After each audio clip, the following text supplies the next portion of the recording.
Dr. Kang In-soo from the International Development Cooperation Group of the Korea Information Society Development Institute.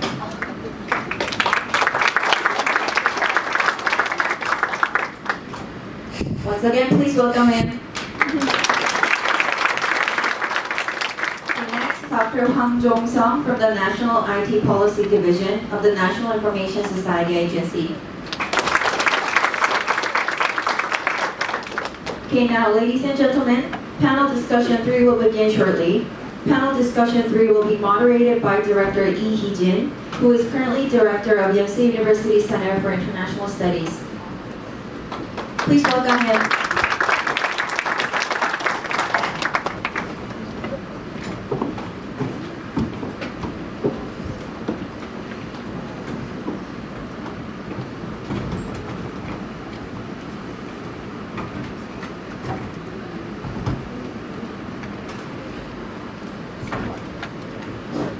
Good afternoon, everyone. After a long day, we have the final session. So we have a shorter period than before the previous 2 ones. So I will start. So as usual, each essay writer gives a short summary of their point. So I will invite Christian Zamora Jaen from Costa Rica. He's working for the University of Costa Rica, and he's going to talk about the human guidance on online education. Good afternoon. Why don't we all speak English, like in the world? Why doesn't everybody know computing science? Why if everything is online, then we all not know it? I mean, internet is not enough to actually create a change in developing countries. We need something more focused. We need teachers. We need somebody who will guide us to get there, to actually learn, to not get stuck. And while internet is great, sometimes we miss the human part of it. We miss that there's people who make these things, and there's people who will be learning and using these things, and we just really dismiss it sometimes. So what I suggest is, let us focus on teachers as well.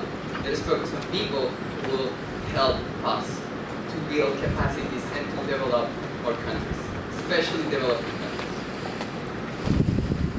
First of all, education is seated in the very definition of capacity building given by the United Nations. So it's about increasing learning, it's about knowledge, okay? And what better examples is we're here than Korea. It was destroyed after the Korean War, yet now it's one of the top economies in the world, and education had a big part of it. I mean, people here know what I'm talking about.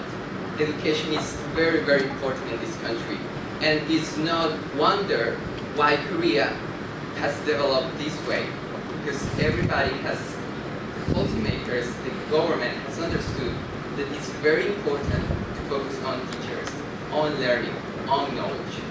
And now that we have internet, we can use that to build more of our capacities. However, as much as we have all these sources right now, we lack this guidance part. We have initiatives like EDX, where over 1 million people have signed up for taking MIT and Harvard courses. And it's a wonderful thing because there are wonderful professors down there. Yet, only about 10% of these people complete the course, according to the president of the organization. Why don't these people left? Why is this not working? Or successful, because even with all these challenges, these are great initiatives, are the people's open access education initiative. But again, we need professors, we need people who will help us, who will guide us, because we cannot depend alone on the internet, on what is on a computer, on a screen. We need somebody to guide us to say, hey, this is wrong, this is right. We need the people. We cannot forget about that. A successful example of people backing up ideas is Keane, who was just 15 years old, from Sierra Leone, a poor country in Africa, who actually got to go to MIT for 3 weeks, grow as a person, grow as an engineer, as a future scientist, having the mentorship of an MIT student who was also from Sierra Leone. And that's something key that we will touch on a second. But David Senge puts the words that are needed for this to work. Third world countries, developing countries like Costa Rica, like many countries in Africa, in Latin America, we are not creating our own future. We are just like asking for help. Hey, we need food, give us food. We need help, things, give us help, give us medicines.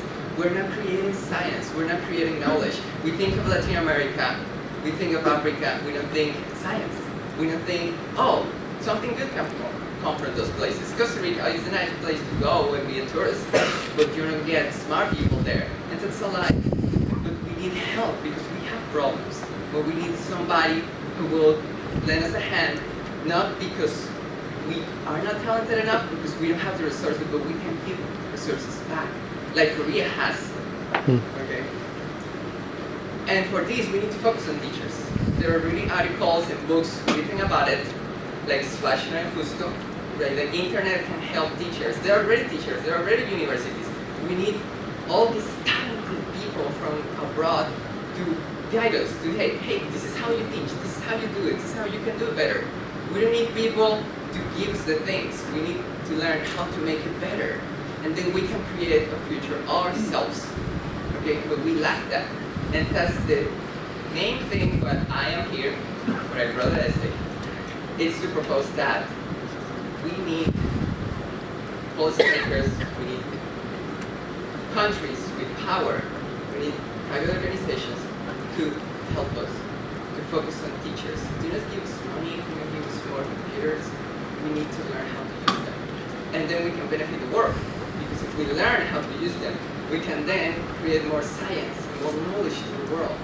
Just like Korea has. In my essay, I wrote like Korea has the highest PhD rate per capita in the world. All these people are making science, are creating new knowledge, and we can do it as well. We just need some help right now. And that's what I'm here to discuss, how internet can be complemented as long as we don't lose the knowledge of people. We can do it even as third world countries. Okay, and just to finish, to clarify something, because I'm saying, hey, let's focus on money for teachers, let's try to get people back to their countries, you know, students, talented students, they stay in developed countries in the US and Europe because they can make more money than if they go back to Africa, if they go back to Latin America. Just give us something to come back, monetary, some incentive that's necessary. I think that will be the difference between volunteering and a successful future in online initiatives. But volunteering is not wrong. It's just saying it's something that can be used to improve, you know, to improve investment. Like this is not an ideal world. It's not like we should help just to help. So we need all these things to complement the internet, and that's what I'm here.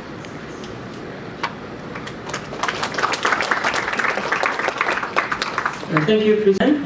We have a duo from Taiwan and Philippines, John and Randolph. They are talking about human rights in cyberspace.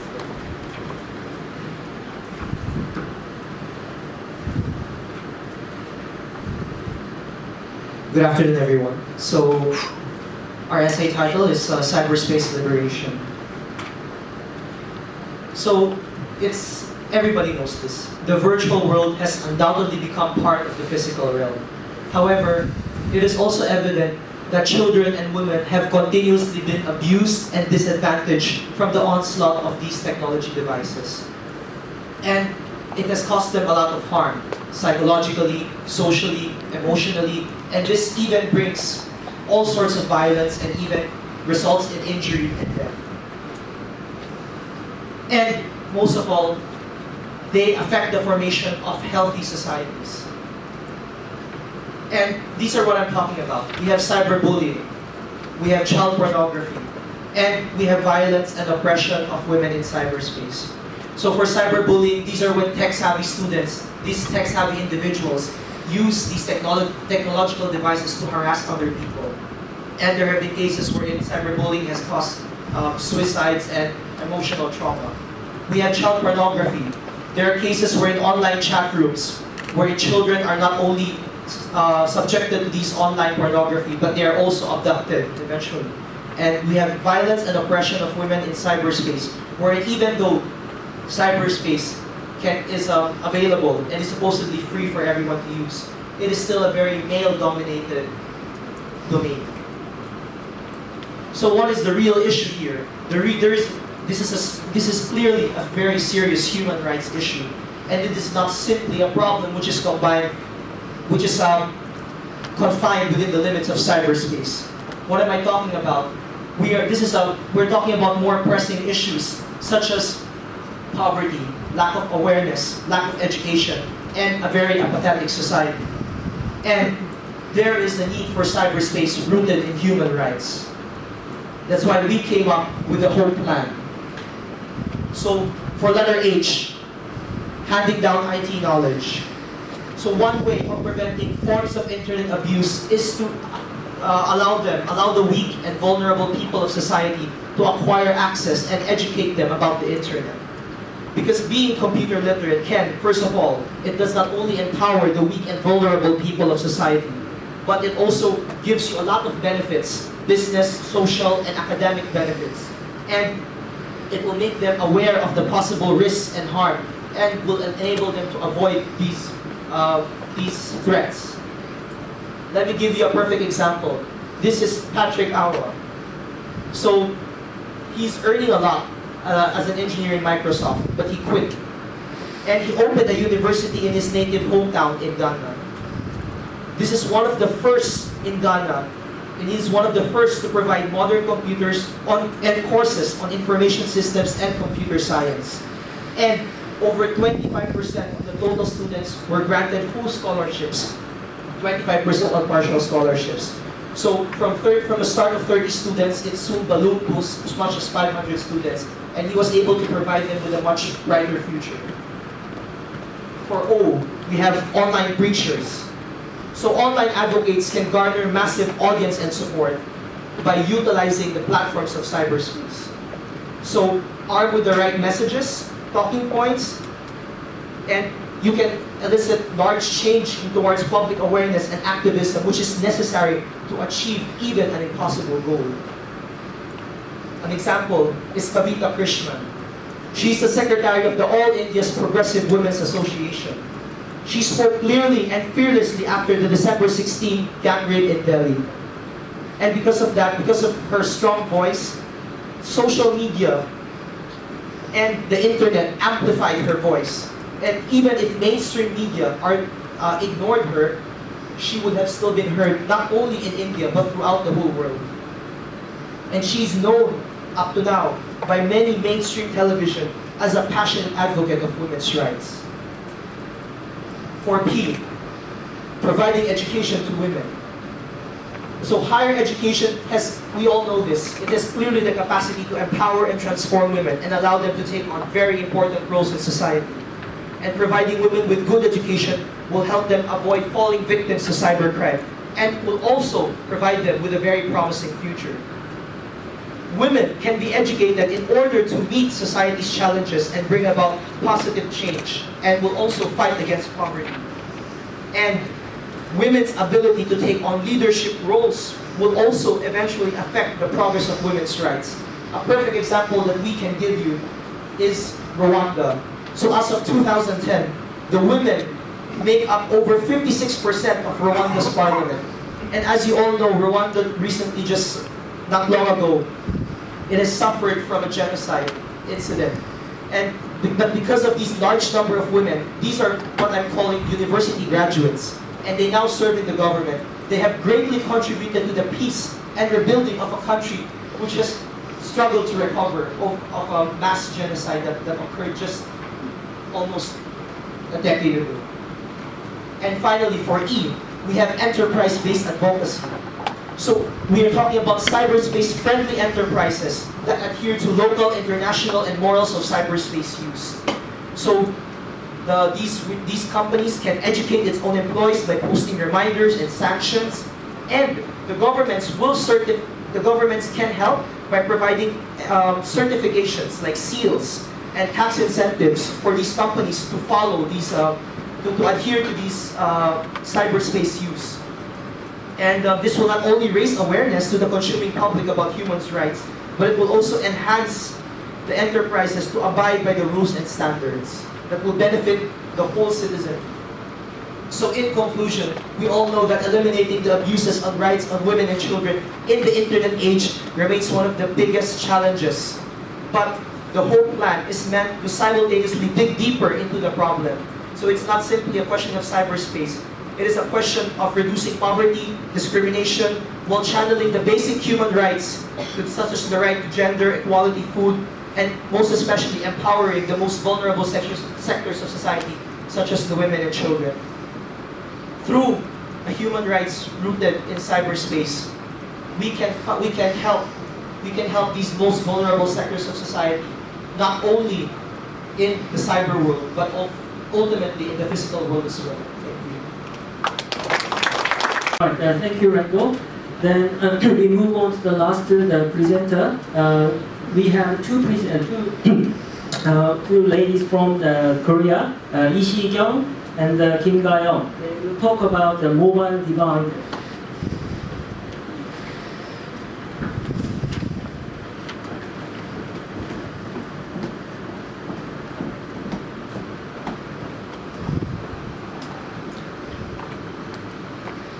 Good afternoon. My name is Keane from Republic of Korea. My group presentation is on regional digital device solution strategy focusing on local governments and cooperatives. As you can see from the titles of the articles above, digital technology became a part of our routine lives. Development of mobile devices help us become capable of living with digital, so that we can do everything with our smartphones, such as shopping, account transfer, moving tickets via ticket reservations. Mobile devices have also triggered development of SMS, so where people get their daily life and opinions. This can help cultural globalization and democracy. Then what would happen if we don't have a mobile device? Imagine you can't participate in a new global trend living with digital. You may feel left behind. So we are talking about current condition and solution of mobile divide. Mobile divide is an information gap among people who have mobile devices and those who do not. This graph tells us who the alienated classes are in mobile divide. There are people who have low income, the elderly, and those who are living in rural areas. According to statistics, residents of rural area are usually low of income, and the significant percent of rural populations are the elderly. Therefore, regional disparity in the aspect of mobile divide is pretty clear. Regional mobile divide causes much bigger social problems such as hindering national integration. So, that's why we should focus on region. So we suggest 3 regional solution strategies in an aspect of accessibility and appliance education. First, to improve low accessibility due to high price of mobile devices, we designed mobile device rental services and free supply system using second-hand or cheap model devices in regional units. And for this, regional organization and system development is needed. This can be done by the government or regional private organizations such as companies or NGOs. The government may supply them some subsidies.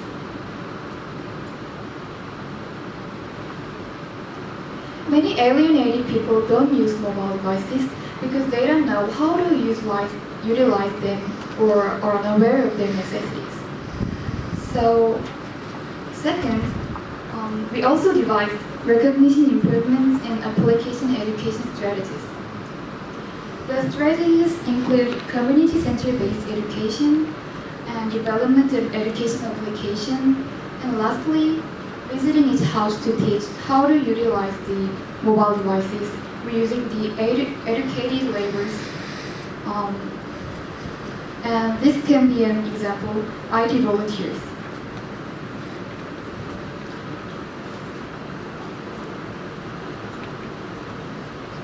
These two methods can be practiced by already existing social welfare system, but we suggest building new organization using social cooperatives. Cooperative is an organization which is owned by all members of association, not just few big stockholders. And cooperative should improve stakeholders' rights and interests and contribute to public welfare. Among cooperatives, social cooperative is especially concerned with realization of social value over members' profits. So they usually give jobs or social services to the economically marginalized and help boost regional economy.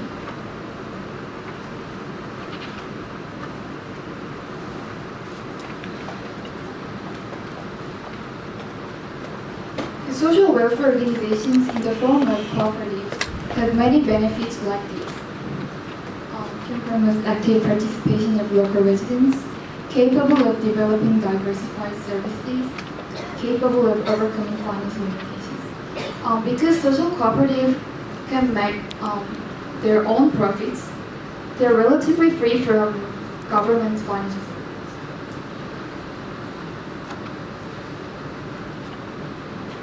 These are two systems that we've mentioned in our essay. For this, we should promote the value of cooperative-based solution to general people and governments. And we should try to create friendly conditions to social economy like social cooperatives. In order to improve Korean regional mobile device for capacity building, we suggested two methods to improve accessibility and ability of using devices. To do this, the local governments and the residents have to work together to come up with the most suitable system for that region. A social organization run by the local residents is needed, and the local government support would help in various areas the sustainable welfare of the residents, apart from improving cyber capacity building. Thank you for listening.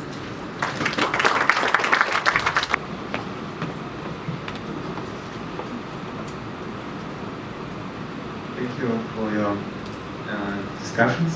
I have a question about mobile divide, to the mobile divide team.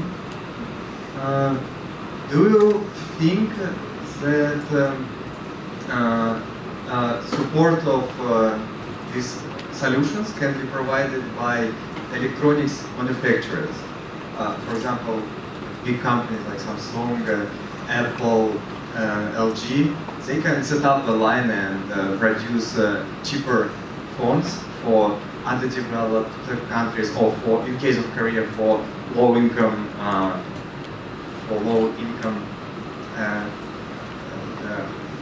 society levels. But in the case, if you think it can be managed on the level of manufacturers, then who should be an initiator and who should be a supporter of this policy? Like, who can be a stakeholder? Like, can it be our own initiative of manufacturers? They just feel their society responsibility, or should it be other stakeholders like government or international organizations? That's my question. Anyone respond to? I was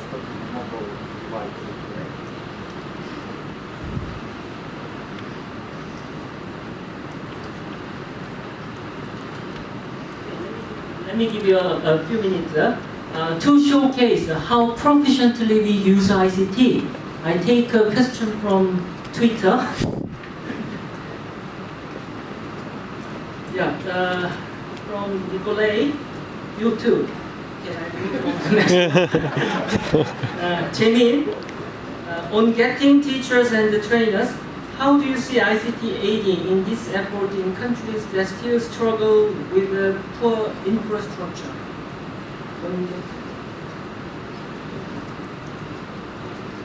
So we need the infrastructure first, but many places, many poor countries already have some infrastructure, at least at universities, mainly at universities. So that's what can be the place to begin, because sure, there are many places when people don't have internet access and don't have all those things to use, but mainly at the urban centers, they have university and they offer programs to empower people. Then they will go and try to learn how to use the computer, maybe eventually get one and go back to their communities, to the rural areas, to the mountains, the valleys, wherever they live. I think infrastructure should come first, but we shouldn't focus just on that. As I say, we give computers to everybody, but we don't know how to use it. That's not enough. We should have some infrastructure, like at least a computer or internet at the university or something. Then we can create programs to have a few people learning and then spread it. I think that would be a practical way to proceed. Then Shikyong and Gayoung, are you ready? One more question here. Where are you?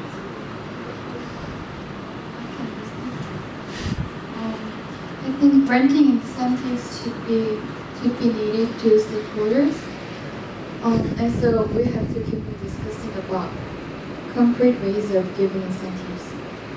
And that's why we suggest social enterprises like social recoveries, because social enterprises can pursue both making profits and giving social welfare. And as you have seen from Growing Bank, I think the power of social economy is not very big. So I mean,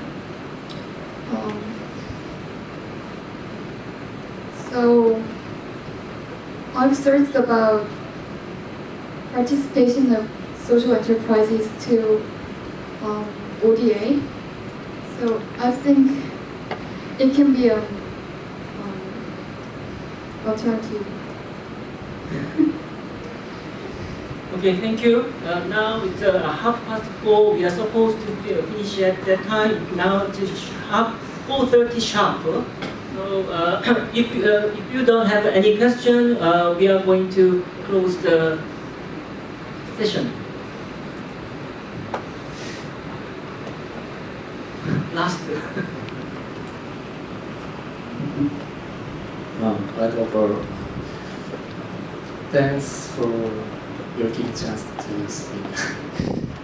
I just asked a question to Christian because I have a curiosity. I just got curiosity while reading one of suggested important clarification. Actually, I can't deny that there would be some positive and mutual consequences when all things fall the way you suggested. But you mentioned that programs based on that you can be successful. I got a curiosity that is there any effective incentives for students to come back to their mother country? Although I know that monetary compensation can be very effective, but is there any effective incentives for them? Is the question if there is any incentive for students to come back to their countries?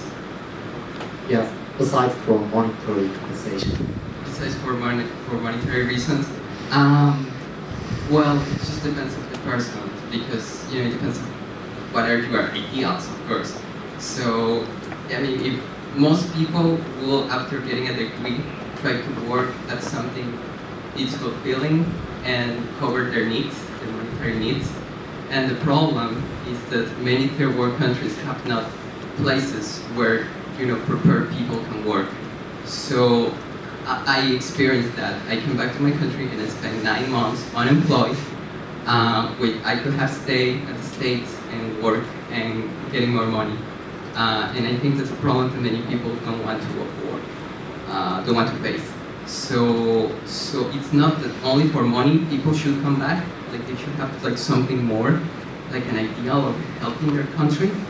But if there is like some business or university or some program that will help them come back, then they can do something like that. In the US, there is this Teach for America program when people can go and teach for 2 years at least, so they have a job and they can do something fulfilling. So something like that adapted to a third world country could be a way to start to having people coming back, or just not for the money, but also for their fulfilling while helping their nations. Thank you very much for all staying in the room now, the last session. Before we move on to the next session, please give the presenters give a big round of applause.